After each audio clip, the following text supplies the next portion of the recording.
सुने कार्यक्रम हवा महल।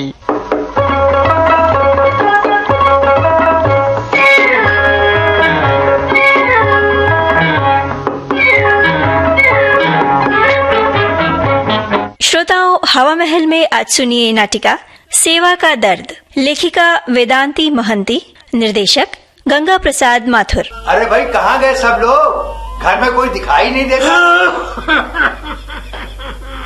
अरे कौन हो भाई? मैं यहाँ हूँ बरामदे में। अरे लाला जी, आप यहाँ बरामदे में? आप ठहरे दमे के मरीज। दमे के मरीज को सर्दी से बचकर रहना चाहिए, और आप सर्दी के दिनों में इस खुले स्थान पर। सब समय का फेर है भाई, पर कहो कब आए? हाँ, बस सीधा गांव से ही चला रहा हूँ। लेकिन आपके मुख से नई परिभाषा सुन रहा हूँ।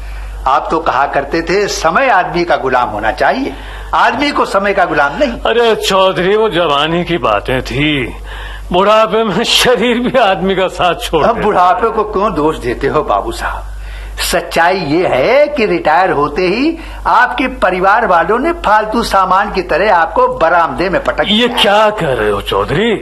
कोई सुन लेगा तो समझेगा कि मैं अपने बहू बेटों की तुमसे बुराई कर रहा हूँ। लोगों के पास कान ही नहीं, आंखें भी होती हैं बाबू साहब। आपके ये मैले कपड़े, कई दिनों की बड़ी हजामत, खांसी से फूला उखड़ा हुआ सांस, इतने बड़े मकान मालिक होते हुए घर के बरामदे में ये साधारण चिखाट क्या लोगों को दिखाई नहीं देता? दादाजी, खाना लाई हूँ। अरे इधर स्टूल पर रख दे बेटी, थोड़ी देर में खा लूंगा। अरे सुन, अरे गांव से चौधरी काका आए हैं, अपनी माँ से कहना कि एक कप चाय। अरे रहने दे बेटी, बहुरानी को कष्ट देने की कोई जरूरत नहीं है। होटल से चाय पीकर आया हूँ। ये पानी जैसी दाल, सूखी रोटियाँ, यही है आपका भोजन बाबू साहब? बुढ़ापे में भारी भोजन हजम तो नहीं होता ना चौधरी, इसी से। बस बस बाबू साहब, रहने दीजिए। आयु में आपके बराबर ही हूँ, बच्चा नहीं हूँ जो बहक जाऊंगा। मेरे पास जो कुछ भी है आपके प्रताप से है। आपने मुझे कृषि विज्ञान के नए नए चमत्कारों से अवगत कराया, उसी के बदौलत आज मेरी जमीन सोना उगल रही है। मैं आपको साथ लेकर ही जाऊंगा। मैं जानता हूँ चौधरी, अच्छी तरह जानता हूँ कि तुम मुझे सर आंखों पर रखोगे, लेकिन भाई ये मेरे बच्चों की इज्जत का सवाल है। दुनिया कहेगी कि दो बेटों के होते हुए। आपको अपने बेटों की इज्जत का ख्याल है, लेकिन आपके बेटे? खैर जाने दीजिए, आप मेरी आदत को जानते हैं। अगर हट पकड़ लूं तो दुनिया की कोई शक्ति मुझे रोक नहीं सकती। मैं आपको गोद में उठा कर ले जा सकता हूँ, एक शर्त पर आपको यहाँ छोड़ सकता हूँ। कैसी शर्त? वो शर्त आपके कान में कहूंगा। नहीं नहीं चौधरी, नहीं, ये पाप है। पाप उनका भागीदार मैं हूँ। कभी भगवान ने हिसाब मांगा तो आपके भगवान को जवाब मैं दे दूंगा। लेकिन रहने दो बाबू साहब, मुझे अपना काम करने दो। बड़ी बहू आ रही है। मैं भी पका आम हूँ बाबू साहब, न जाने कब डाल से अलग हो जाऊं। अब आप अपनी अमानत वापस ले लीजिए।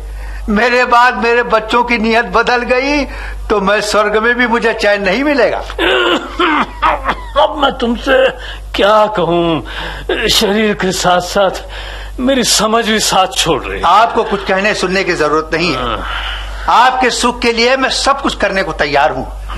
अभी तो मैं चलता हूँ, फिर आऊंगा। राम राम। राम राम चौधरी। अजी सुनते हो जी? ओफो, घर आए देर हुई नहीं और तुम्हारी शिकायतें शुरू हो गई। कब? आज फिर छोटी बहू से झगड़ा हो गया? ये बात नहीं जी, आज तो एक नई खबर है। अच्छा? आज चौधरी निहाल सिंह आए थे। तेरे की खोदा पहाड़ निकला चुआ। अरे ये भी कोई खबर है? चौधरी बाबूजी के लंगोटिया यार हैं, अक्सर आते रहते हैं। तुम्हें तो हर बात को हंसी में उड़ा देने की आदत है। अरे पूरी बात सुनी नहीं और लगे अपना फैसला सुनाने। सुना है बाबूजी की कोई अमानत चौधरी के पास धरोहर के रूप में रखी है। सब बकवास है। मैं बचपन से ही देखता आ रहा हूँ, जमा पूंजी के नाम पर बाबूजी के पास एक पैसा भी नहीं है। ओफो, अरे कोई दूसरा कहता तो मैं भी चौधरी की बात पर विश्वास नहीं करती। अरे लेकिन अपने कानों सुनी देखी बात को कैसे झुठला दूं? अरे तुम ही बताओ। ओफो, मैं क्या बताऊं, मेरे तो कुछ समझ में नहीं आ रहा है। अब समझने समझाने का वक्त नहीं है।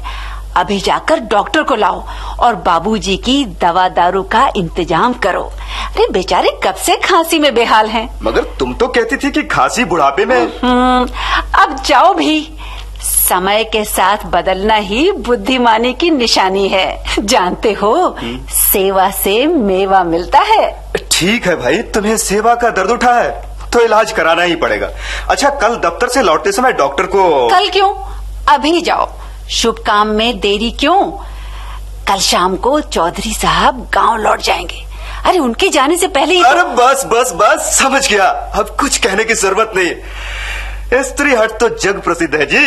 अच्छा, मैं जा रहा हूँ। अरे लेकिन चाय तो चाय तो कल सवेरे ही पीऊंगा।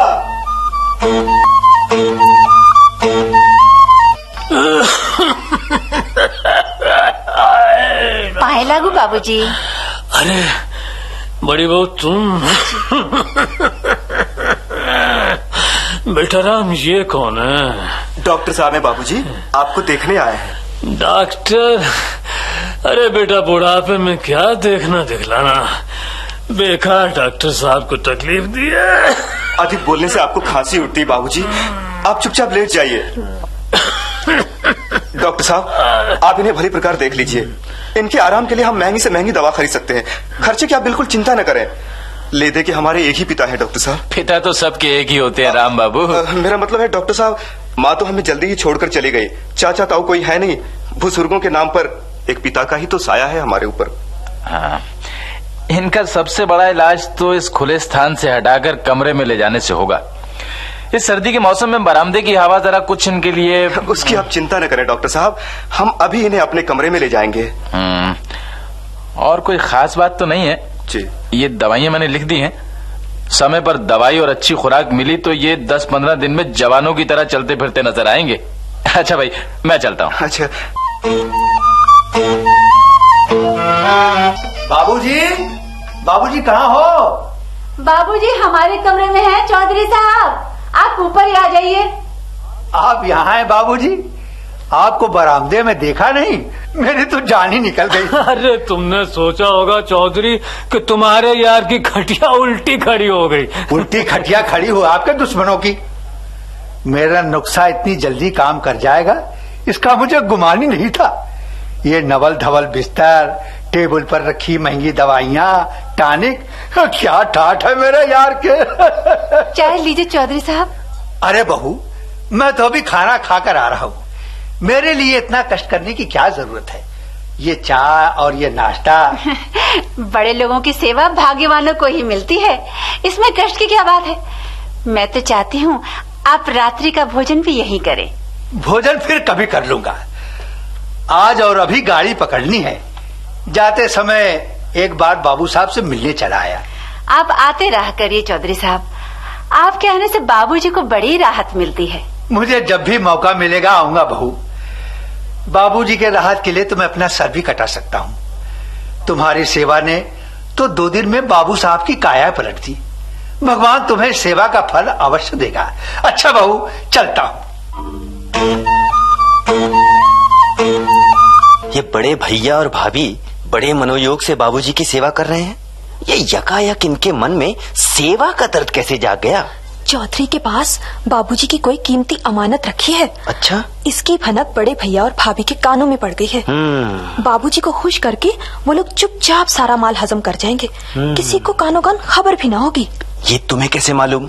तुम तो जानते ही हो, बच्चों का मन शीशे की तरह साफ होता है।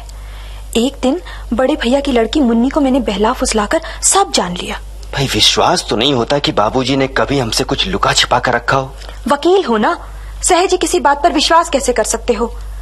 भैया भाभी का बाबूजी के प्रति ये सेवा भाव बिना मतलब की तो नहीं जागा है। जरूर दाल में काला वाली बात है। भाई, हम कर भी क्या सकते हैं? सेवा करने वालों को कभी कोई रोक सकता है? जो भैया भाभी कर रहे हैं वो हम भी कर सकते हैं। तभी भैया भाभी की चाल समझ में आएगी। यूं तमाशा देखने से तो कुछ नहीं होगा। तुम भी तो बाबूजी के बेटे हो, सेवा का अधिकार तुम्हारा भी तो है। कहती तो तुम बिल्कुल ठीक हो। अच्छा चलो, अभी बाबूजी के पास चलता हूँ।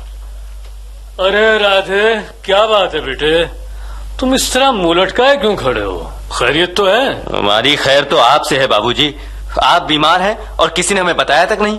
लो और सुनो, अरे इतने दिन बाबूजी बीच आंगन में पड़े खांसते रहे और इन्हें खबर ही नहीं। शायद आप लोगों को बाबूजी के मारे के कार्ड का इंतजार था। यही सवाल हम आपसे पूछना चाहते थे भाभी साहिबा। इतने दिनों के बाद आपके दिल में बाबूजी के प्रति सेवा भाव कैसे जाग गया?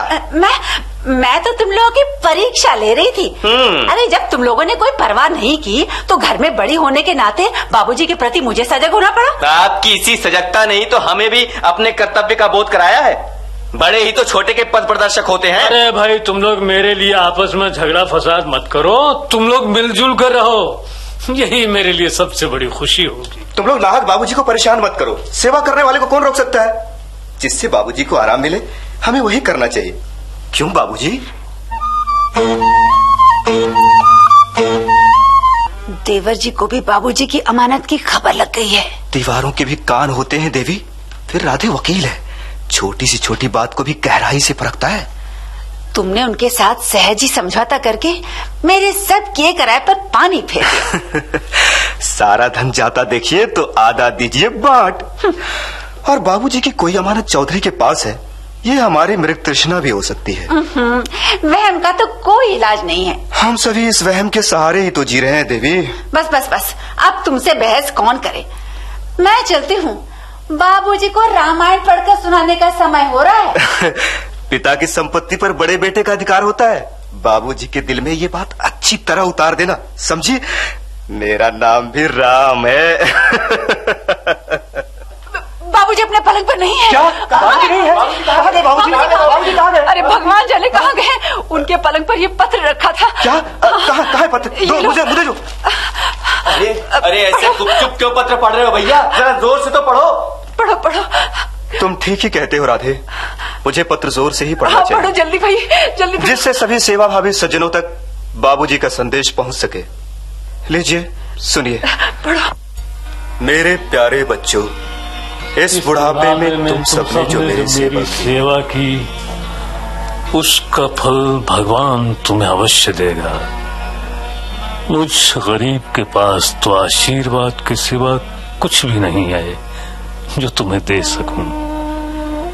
दोस्ती की खातिर चौधरी ने इस घर की हवा में एक भरम का महल खड़ा कर दिया और मुझ दरिद्र तीनहीन मानों को सड़क से उठाकर इस महल में बिठा दिया।